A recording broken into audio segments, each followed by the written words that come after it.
Bonjour et bienvenue dans Prière Inspirée. Je suis heureux de vous retrouver aujourd'hui pour une série, une semaine ensemble. On va parler de la compassion divine. Comment cette compassion, comment déjà elle vient de Dieu, elle fait partie de la nature de Dieu, mais aussi comment cette compassion est censée travailler, agir, se manifester à travers chacun d'entre nous. Et je veux particulièrement saluer tous les frères et les sœurs de la Côte d'Ivoire, puisque j'y étais il y a peu de temps.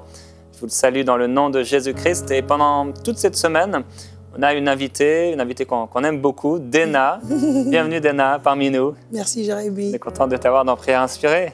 J'avais entendu dans Hosanna, mais pas dans Prière Inspirée. Non, je m'y attendais pas. Tu es maintenant là. Et peut-être pour ceux qui ne te connaissent pas encore, tu pourrais te présenter un peu. Donc voilà, je suis Dena Moana, chantre, je suis adoratrice du Seigneur et depuis un certain temps, il m'utilise aussi pour parler et pour apporter ma part de l'exhortation au peuple du Seigneur un peu partout dans le monde. Donc j'exhorte sur Facebook ou encore dans quelques églises où on m'invite pour pouvoir exhorter. Donc voilà, je suis Dena Moana, j'ai une femme mariée, mère de 3 enfants et voilà un peu. Tu es où? Je suis du Congo, donc Congo-Kinshasa. Les Congolais Oui, les Congolais me connaissent. J'ai une grande famille un peu partout dans le monde. J'ai une famille en Côte d'Ivoire, au Gabon, où j'ai été plusieurs fois. J'ai une famille en France, en Belgique, donc c'est un peu partout où je suis passée, aux États-Unis, au Canada. D'ailleurs, où je suis là pour la 10e fois peut-être. Ah oui. Donc voilà un peu. D'accord, super. On est heureux de t'avoir en tout cas pendant cette semaine où on va parler ensemble de la compassion divine. Et avant d'entrer dans le sujet, je vais partager un témoignage qui justement, on me l'a donné tout à l'heure et la personne ne savait pas qu'on allait traiter sur ce thème de la compassion. Donc la sœur écrit, elle s'appelle Suzanne, je suis originaire de la Nouvelle-Calédonie, je suis actuellement étudiante en France. Je regarde souvent Prière Inspirée et dernièrement j'ai regardé la vidéo concernant la vision, le fardeau qui précède la vision. Et c'est à travers cette vidéo que j'ai su ce à quoi Dieu m'appelait. C'était depuis longtemps que j'attendais cette confirmation. Et je m'inquiétais au début parce que je pleurais sans cesse lorsqu'un jeune mourait, alors que je ne connaissais pas ce jeune. Ça semblait tellement lourd pour moi et je m'inquiétais pourquoi je ressentais cela, pourquoi je pleurais alors que je ne le connaissais pas du tout. Je m'en voulais tellement, je demandais pardon au Seigneur car je suis dans mon confort. Il y a tellement de jeunes qui n'ont pas donné leur vie à Jésus. Maintenant je le sais, Dieu m'a choisi et je dois accomplir les visions. Et ce qui est incroyable, c'est que je me suis rendu compte que Dieu commençait déjà à travailler ça dans mes pensées, dans mon cœur, avant même que je donne ma vie à Jésus-Christ. Et voilà, on parle de compassion, on va en parler pendant cette semaine. Et c'est vrai que ce sont des choses qu'on peut vivre et qu'on devrait expérimenter, cette compassion divine. Et c'est assez intéressant parce que Suzanne explique que ça a même commencé avant qu'elle connaisse le Seigneur. Wow. Et on voit que Dieu met ça dans le cœur de l'être humain, c'est vrai. Yes. Et pendant cette semaine, c'est vraiment notre prière que vous, frères et sœurs, vous puissiez expérimenter vraiment cette compassion divine qui était l'expérience de Jésus-Christ et l'expérience aussi de bien d'autres hommes et femmes dans la parole de Dieu. On va vraiment prier cette semaine qu'il y ait quelque chose de nouveau qui se passe, qui se manifeste dans notre cœur pour qu'on puisse vivre cette vie qu'il a prévue pour nous, une vie de compassion, une vie d'amour, une vie d'abondance, une vie de toutes sortes de montées, de toutes sortes de grâces. Alors avec toi, Dena, on va partager sur ça, la nature divine, c'est la compassion. Yes, la compassion en soi, c'est l'une des natures de Dieu. J'ai beaucoup étudié sur ça parce que justement, le Seigneur a permis pendant une période de ma vie de pouvoir développer cette compassion en moi. Je ne dirais pas que j'en avais pas du tout, mais c'est plutôt dans le sens où le Seigneur a commencé à poser dans mon cœur et aussi autour des expériences tout autour de moi. Le Seigneur a permis au fait que j'ai la possibilité, au travers de l'amour de Jésus-Christ en moi, de pouvoir ressentir ce que les autres ressentaient. Des autres, c'est-à-dire dans l'église ou encore même dans les rues. Donc c'est vraiment une expérience que j'ai faite avec le Seigneur et j'ai hâte de pouvoir partager ça avec les autres et de pouvoir expliquer peut-être ce que c'est la compassion en soi et comment on arrive à développer cette compassion du Seigneur au travers de nous. Puisque nous sommes son Église et que nous sommes censés le représenter sur la terre, nous sommes censés faire les choses comme il le faisait. Et donc c'est pour ça que je me suis attardée sur l'étude de la compassion et ce que je voulais partager aujourd'hui. Alors, en soi, c'est que d'après quelques recherches que j'ai faites, la définition en soi de la compassion, elle est un peu différente de la pitié. Au fait, parce que ce que j'ai lu, c'est que la compassion en soi, c'est un sentiment qui nous pousse à l'action et qui nous fait agir, au fait. J'ai lu quelque part où on disait que la compassion en soi, c'est le fait de ressentir dans ses entrailles le mal, c'est-à-dire le mal que l'autre ressent. Celui qui est en face de soi, ou encore celui qu'on regarde à la télé, ou encore, comme l'expliquait la sœur tout à l'heure, le fait que quelqu'un soit mort, je ne le connais pas, mais je ressens dans mon cœur une pitié profonde, au fait, une compassion profonde au point de pouvoir pleurer alors que je ne connais pas la personne personnellement. Donc, la compassion en soi, c'est ça, au fait, c'est le fait de pouvoir ressentir à l'intérieur, sans que la personne ait peut-être à vous expliquer que je passe par telle ou telle autre chose, avoir l'impression de la connaître, mais aussi de ressentir ce qu'elle ressent en ce moment-là. Donc, la compassion, c'est avoir la capacité de pouvoir ressentir dans l'autre ce qui ne vous explique pas nécessairement, mais que vous pouvez ressentir au travers de sa vie ou encore au travers de ce qu'elle traverse en ce moment-là. Donc, ça, c'est ce que j'ai quand même fait comme étude de la compassion, et j'ai quand même eu à expérimenter moi-même des fortes compassions, du genre où tu passes quelque part, où tu vois un enfant qui est vraiment dans la souffrance, qui peut peut-être pas le dire, ou encore même des gens qui peuvent sourire, mais au fond d'eux, ils traversent des situations super difficiles. Et ça m'est arrivé une fois, j'ai fait une expérience, j'étais à l'église, où pendant qu'on prêchait, j'ai lancé mon regard vers une dame qui était assise à côté de moi. Bizarrement, elle pleurait pas, mais moi j'ai vu des larmes sur son visage. Et j'ai pas compris du coup ce que c'était. Jusqu'à ce que je me rapproche d'elle et que je commence à lui dire des paroles vraiment très douces, et que je commence à lui dire que le Seigneur savait ce par quoi elle passait, peu importe. Et c'est là qu'elle s'est vraiment mise à pleurer. La compassion en soi, c'est ça. Avoir la possibilité de ne pas entendre la personne vous dire ce qu'elle traverse, mais de pouvoir lire dans son cœur, parce que justement la compassion en soi, elle est surnaturelle, au fait. Elle dépasse l'entendement de l'homme, elle dépasse ce qu'on voit avec nos yeux. C'est de cœur à cœur. C'est avoir la capacité de ressentir l'autre sans qu'elle ait à ouvrir sa bouche et à vous parler. Et donc j'ai quand même tiré quelques versets bibliques sur la compassion de Christ lui-même d'abord, puisque c'est lui notre modèle, et que c'est par lui qu'on devrait tout comprendre, tout saisir, tout apprendre, parce que de nous-mêmes, on ne peut pas ressentir cette compassion si on ne l'apprend pas de celui qui a été envoyé comme le modèle parfait.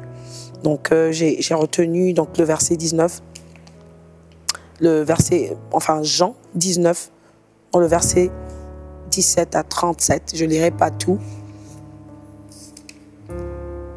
Pourquoi ce verset biblique? Justement parce que, pour moi, c'est le plus grand signe de compassion. Si je peux dire le plus grand,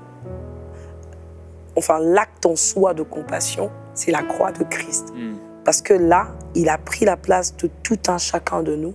Il a pris nos blessures, il a pris tout ce qui pesait sur nous. Et là, il a agi en compassion, en fait. Il a accepté de prendre notre place. Il a fait un échange contre sa vie et la nôtre pour pouvoir nous donner justement la sienne, sa vie. Et donc là, il a expérimenté, ou il nous a fait expérimenter la plus grande, pour moi, la plus grande image de la compassion. C'est à la croix que ça se passe. C'est pour ça que j'ai retenu ce verset dans les épîtres de Jean, Jean 19, 17 à 37. On dit simplement, il s'empare donc de Jésus, celui-ci portant lui-même sa croix, sorti de la ville pour se rendre à l'endroit appelé le lieu du crâne, en hébreu Golgotha. Voilà, c'est là qu'ils le crucifièrent, lui et deux autres. On plaça une croix de chaque côté de la sienne. Celle de Jésus était au milieu. Alors, pour aller plus vite, je dirais, les soldats se dirent entre eux, au lieu de la déchirer, tirons au sort pour savoir qui l'aura. C'est ainsi qu'il s'accomplit cette prophétie de l'Écriture. Ils se sont partagés mes vêtements, ils ont tiré ma tunique au sort. C'est exactement ce que firent les soldats. Près de la croix de Jésus se tenait sa mère, la sœur de sa mère, Marie, femme de Clopas, et Marie de Magdala. En voyant sa mère à côté d'elle, le disciple qu'il aimait, Jésus dit à sa mère, « Voici ton fils », puis dit au disciple, « Voici ta mère ». À partir de ce moment-là, le disciple le prix chez lui. À la fin, vraiment, c'est que quand Jésus a goûté au vinaigre, Jésus dit « tout est accompli ». Il pencha la tête et rendit l'esprit. En ce moment-là, quand il est en train de mourir, au fait, il est en train de mourir pour tout un chacun de nous. Il est en train de prendre notre mort, il est en train de prendre notre, nos rejets. Il est en train de prendre tout ce que nous avons vécu, toutes les malédictions qui ont été mises sur nous, l'iniquité du monde. Il a pris là, c'est-à-dire il a pu ressentir ou il a pu donner un acte de compassion très élevé parce qu'au lieu simplement de partager notre peine, il est allé jusqu'à mourir pour nous, justement pour nous donner sa place à la croix de Golgotha. Ça, pour moi, c'est un énorme acte de compassion que le monde ne peut pas expérimenter, au fait. Jésus nous apprend, c'est que c'est la compassion en mourant à la croix pour nous. Et je le dis parce que je sais qu'il y a beaucoup de gens qui vivent dans les malédictions et qui n'ont pas la capacité de pouvoir ressentir la compassion au travers de l'Église que nous sommes, justement parce que nous ne comprenons pas que cet acte que Christ a fait, il y en a beaucoup d'autres qu'il a fait, nous allons en parler tout à l'heure, mais celle-ci pour moi, cet acte-ci pour moi, c'est l'acte suprême de compassion, c'est le plus élevé de compassion parce qu'il nous fait expérimenter, il nous fait comprendre que c'est possible de pouvoir ressentir la peine de quelqu'un, prendre ses peines sur soi et avaler la peine que la personne devrait prendre au fait. Et Christ l'a fait. Il l'a fait pour nous, il l'a fait pour toute une humanité, il a fait pour que les hommes n'aient plus à souffrir, il a fait pour que la vie de quelqu'un change, il a fait pour que quelqu'un qui se sente rejeté sache qu'il y a plus de 2000 ans, quelqu'un est déjà mort pour moi à la croix de Golgotha. Donc ça, c'est la compassion selon Christ. Et le sujet aujourd'hui, c'est donc la compassion, c'est la nature divine. La compassion, c'est même Dieu. C'est l'une de ses natures. Parmi les natures qu'on peut citer, dans la nature de Dieu, il y a la compassion parce qu'il ne nous juge pas. Il ne regarde pas à ce que nous sommes en réalité. La Bible dit, je crois dans Psaume 103, il ne nous juge pas au niveau de notre péché. Il regarde parce que simplement si Dieu devrait nous juger selon nos péchés, je pense que personne ne tiendrait sur la terre. Il nous regarde, il regarde la compassion qu'il a en nous et il nous juge moins que le jugement que nous devons normalement recevoir. Et ce matin, je voudrais dire à quelqu'un au fait que Christ t'aime au point où il a la capacité de voir ce qu'il y a à l'intérieur de toi.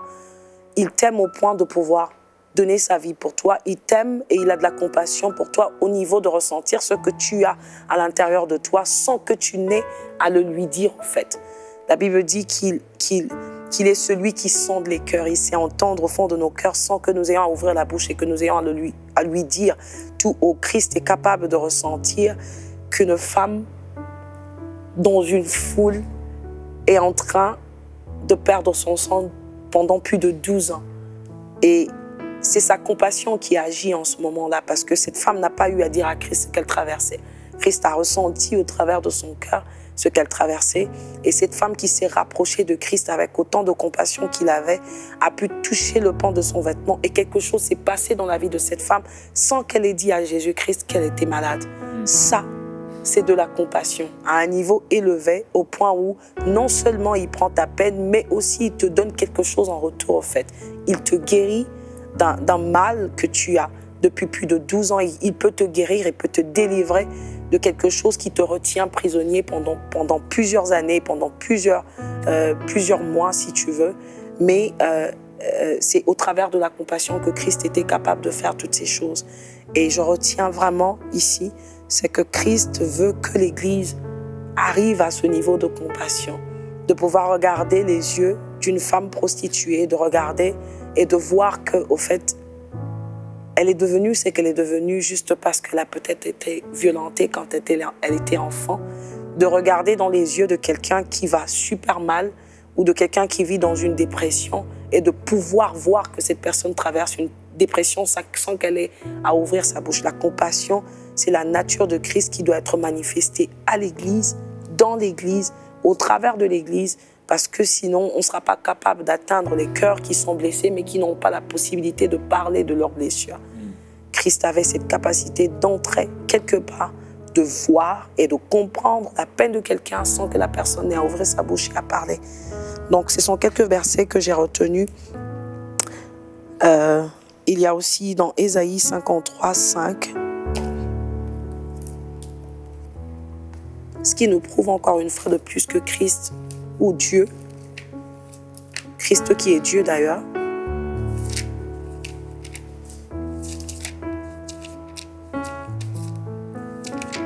je le lis, Oui, tu peux le lire. Au verset 5, mais il était transpercé à cause de nos crimes, écrasé à cause de nos fautes, et le châtiment qui nous donne la paix est tombé sur lui. Et c'est par ses meurtrissures que nous sommes guéris. Nous étions tous errants comme des brebis, chacun suivait sa propre voie. Et l'Éternel a fait retomber sur lui la faute de nous tous. Il a été maltraité, il s'est humilié, n'a pas ouvert la bouche. Semblable à un agneau qu'on mène à la boucherie, à une brebis muette devant ceux qui l'attendent, il n'a pas ouvert la bouche. Alléluia. Alléluia. La compassion a cette capacité, comme je disais tout à l'heure, de prendre la place de l'autre. Christ est allé au-delà de ce que nous pouvons expérimenter comme compassion. Il a pris le mal qui n'était pas son mal. Il a pris le péché qui n'était pas son péché. Quand je relisais encore la Bible, je regardais quand Christ criait « Père, pourquoi m'as-tu abandonné ?» Ce n'est pas parce que Dieu voulait l'abandonner. La Bible dit que Dieu ne peut pas regarder le péché. Et ce jour-là, à la croix de Golgotha, il était revêtu de péché. Il avait le péché de la tête aux pieds. Il avait le péché du monde entier. Il avait tout pris sur lui. Au niveau où le Père ne pouvait plus fixer le regard sur lui. Il y a une chanson que j'écrivais il n'y a pas longtemps qui disait « Le Père n'a pas pu garder son regard sur son Fils parce que justement, le péché du monde entier était sur ses épaules et Dieu n'a pas pu fixer le regard sur Jésus-Christ. » Je voudrais dire à quelqu'un au fait que Dieu a une compassion au point où il a donné son seul et unique Fils pour mourir à la croix de Golgotha, pour que tu sois délivré. Il n'y a rien qui ne peut plus te retenir au fait de venir à lui, de lui donner ta vie à toi, ou encore de te dire que je ne suis pas digne. Il ne t'a pas trouvé digne, mais il a trouvé quelque chose qui pouvait te libérer au fait de tout ce qui te retenait. Il a trouvé la croix, il a trouvé Christ, il a trouvé la nature de la compassion, il a trouvé la nature de l'amour, il a trouvé la nature de l'amour qui est Christ. Il a pris Christ, il a pris tout ce qui pouvait condamner l'humain, il a mis sur Christ et là il a fait expérimenter à l'homme, à l'humain que tu es, la plus grande façade, ou si je dis la plus grande, comment je dirais, la plus grande expérience de la compassion. Je voudrais dire à quelqu'un qu'au fait, peu importe ce que tu pourrais traverser en ce moment-ci, Christ, lui, a eu compassion en toi. Il a eu compassion. Il te connaît. Il connaît ta vie. Il sait quel mal tu fais. Il sait comment tu le fais. Il sait combien de fois tu es tombé, combien de fois tu as essayé de te relever, mais tu n'es pas arrivé. Il veut aujourd'hui te partager sa compassion, te dire qu'il te connaît et qu'il t'attend en fait. Et c'est cette chanson que je voudrais partager avec quelqu'un aujourd'hui, pas comme un chant, mais comme des paroles que je voudrais déposer dans le cœur de quelqu'un, qui dit simplement « Je ne peux imaginer combien ça coûterait. À la croix, il a pris ta place. Oui, Jésus s'est donné. Je ne peux imaginer combien ça coûterait. À la croix, il a pris ma place. Un Dieu s'est donné. Oui, il a pris ma place. Oh, il a pris ma place. Il a pris ma place. Oh, il a pris ma place. Il a pris mon rejet. Oh, il a pris mon rejet. Il a pris mon rejet.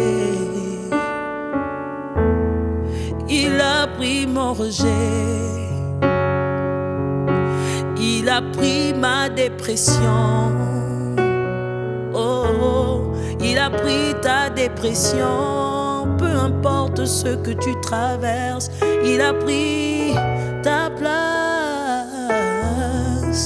Il a pris ma place. Il est fidèle.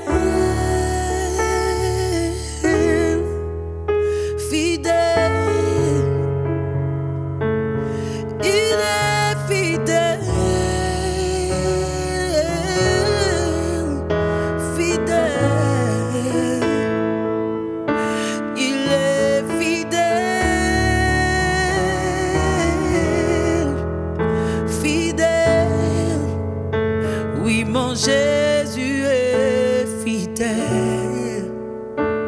Mon Jésus est fidèle.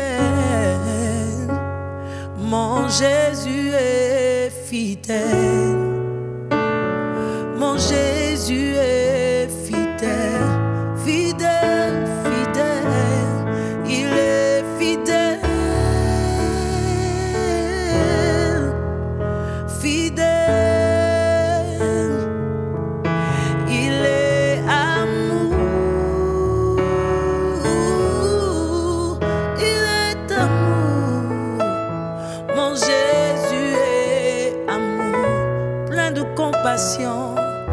Jésus est amour, il ne te juge pas pour ton péché, il est amour.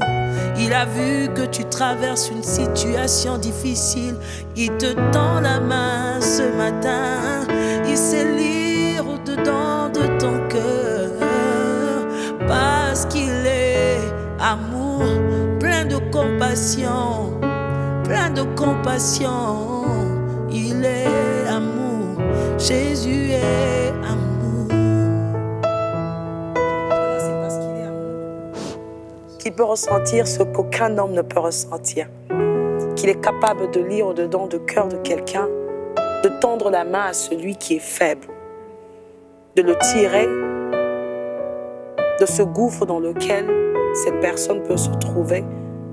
Ce matin, je voudrais juste dire à quelqu'un que Christ et compassion au point de ressentir ton cœur. Tu n'es pas seul dans la situation dans laquelle tu es. Sa compassion vient vers toi. Sa compassion est sa nature. Et sa compassion, c'est ce qu'il veut te partager ce matin. Il veut partager cela à quelqu'un qui passe par des situations difficiles. Il veut que tu saches, il veut que quelqu'un sache ce matin qu'au fait, tu n'as pas besoin de t'attarder sur le fait que le monde te rejette. Lui, il a pris ta place beaucoup de temps avant. Il t'a aimé malgré que tu ne l'as pas mérité. Et tout ce qu'il attend de toi, c'est que toi aussi, tu puisses venir vers lui, au fait. Et que tu lui donnes ta vie. Il saura quoi en faire. Il sait toujours quoi faire de nos vies. Celui qui nous connaît mieux que nous-mêmes, qui nous connaît mieux que nos parents, qui nous connaît mieux que ceux qui sont autour de nous, voudrait aujourd'hui transmettre sa compassion à quelqu'un. C'est un peu ça que j'ai voulu qu'on partage aujourd'hui, sa compassion. Qu'est-ce que c'est la compassion de Dieu? Et comment est-ce que la compassion de Dieu peut agir dans la vie de quelqu'un? C'est pourquoi laissez-vous, là où vous êtes touché par cet amour et cette compassion divine, là où vous êtes simplement, fixez vos regards sur le Seigneur Jésus-Christ. Amen. Ouvrez votre cœur à sa présence et soyez maintenant libérés. Alléluia. Toute oppression spirituelle, Jésus. de toute pression même dans votre corps, dans vos pensées. Yes, Lord. Soyez maintenant libérés au nom de Jésus-Christ. De Jésus. Que la paix du Seigneur vous remplisse. Alléluia. Maintenant que cette paix descende sur vous comme une pluie bienfaisante. Que cette pluie descende sur vous et enlève toute souillure, tout péché, toute condamnation. Que cette pluie descende sur vous avec force. Alléluia. Aussi avec douceur, la douceur de Christ, la douceur divine, pour vous libérer complètement. Soyez libérés maintenant de votre mal. Soyez libérés de ce joug maintenant qui vous opprimait, Au nom de Jésus. qui faisait que vous vous détestiez, que vous ne vous aimiez point. Maintenant, au nom de Jésus-Christ, nous déclarons que ceci est terminé. Vous entrez dans la vérité. Alléluia. En Christ, vous devenez une nouvelle créature. Yes. Et si vous entendez maintenant cet appel, n'endurcissez pas votre cœur, mais recevez maintenant Jésus-Christ dans votre cœur. Dites-lui, Dieu, je te demande pardon. Pardonne-moi pour mes péchés. Pardonne-moi parce que j'ai vécu ma vie loin de toi. Je veux vivre à 100% pour toi. Je veux non seulement être pardonné de mes péchés, mais je veux faire une alliance avec toi, vivre pour toi, me donner, m'offrir entièrement à toi, afin d'accomplir ta volonté. Recevez-le maintenant, ce don gratuit, la vie éternelle, c'est de connaître Dieu le Père et celui qui l'a envoyé, Jésus-Christ. Père, on te remercie. Merci pour ta compassion. Merci pour ton amour. Notre désir, c'est vraiment de pouvoir expérimenter cette compassion. Sans même avoir à entendre quelqu'un nous parler d'une situation. Sans même connaître quelqu'un. Comme le partageait cette sœur Suzanne, Seigneur, nous voulons être émus de compassion. Nous voulons que, juste en regardant quelqu'un, rapidement, en voyant une personne, ta compassion s'exprime à travers nous. À travers une larme, une parole, un geste, que cette personne puisse être profondément visitée par le Saint-Esprit. Que cette personne, tout à coup, par un simple regard, puisse recevoir la guérison. Père, je prie pour les serviteurs et les servantes de Dieu. Ceux qui te servent mais qui ont oublié que tu es amour, que tu es compassion, et qui te servent avec la loi, avec la lettre qui tue, et non plus avec l'esprit qui vivifie. Père, je prie que ça change à partir d'aujourd'hui. Je prie, Père, que les serviteurs, les servantes qui ont commencé à chercher des choses compliquées, qui ont commencé à vouloir tout comprendre et qui sont passés à côté de ce qui était important. Je prie pour ceux qui parmi eux sont semblables aux pharisiens, qui donnaient la dîme de tout, mais qui avaient délaissé ce qui était le plus important. La justice, l'amour, Seigneur, la paix. Ô précieux Père, je prie pour des serviteurs et des servantes qui sont épurés, qui deviennent tranchantes dans l'amour. Que leurs paroles, les paroles qui sortent d'eux soient des paroles de réconciliation, de pardon, d'amour et de compassion.